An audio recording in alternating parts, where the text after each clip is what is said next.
Russia does not know what the U.S. wants, which hinders bilateral relations between the two countries, according to Russian Deputy Foreign Minister Aleksander Grushko. President Donald Trump extended an offer to Russian President Vladimir Putin to visit the White House for a summit during a recent phone call. The Kremlin claimed, "In our relations with the United States there is a great problem. We do not understand what our partners' intentions are and what they would like to achieve," Grushko said while on a panel at the Valdai Discussion Club think tank in Moscow, reported TASS, a Russian news agency. Successful talks are possible only when we have a clear understanding of our partners' intentions.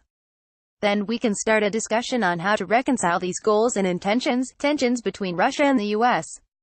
have risen after Washington joined its allies in the West in a mass expulsion of Russian diplomats and spies over the Sergei Skripal poisoning in England.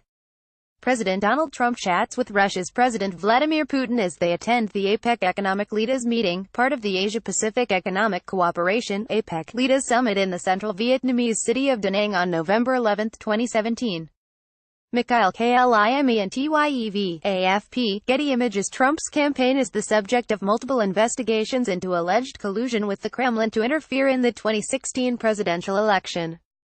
Keep up with this story and more by subscribing now.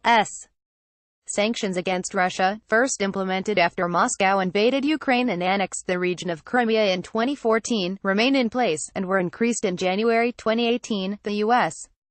also opposes Russia's involvement in the Syrian war on the side of the Assad regime, which stands accused of using chemical weapons against its own people and other crimes against humanity. Along with its Western partners, the U.S. opted not to intervene against Assad in 2013, though it supports anti-regime rebel groups with financial and military assistance. Russia has used the Syria crisis to establish itself in the Middle East. Grushko, who was previously a Russian representative at NATO, described relations between the U.S. and Russia as alarming. "We've been described as adversaries. The U.S. openly says that it will seek guaranteed supremacy in military and economic terms," Grushko said. "The situation is alarming and it cannot be otherwise.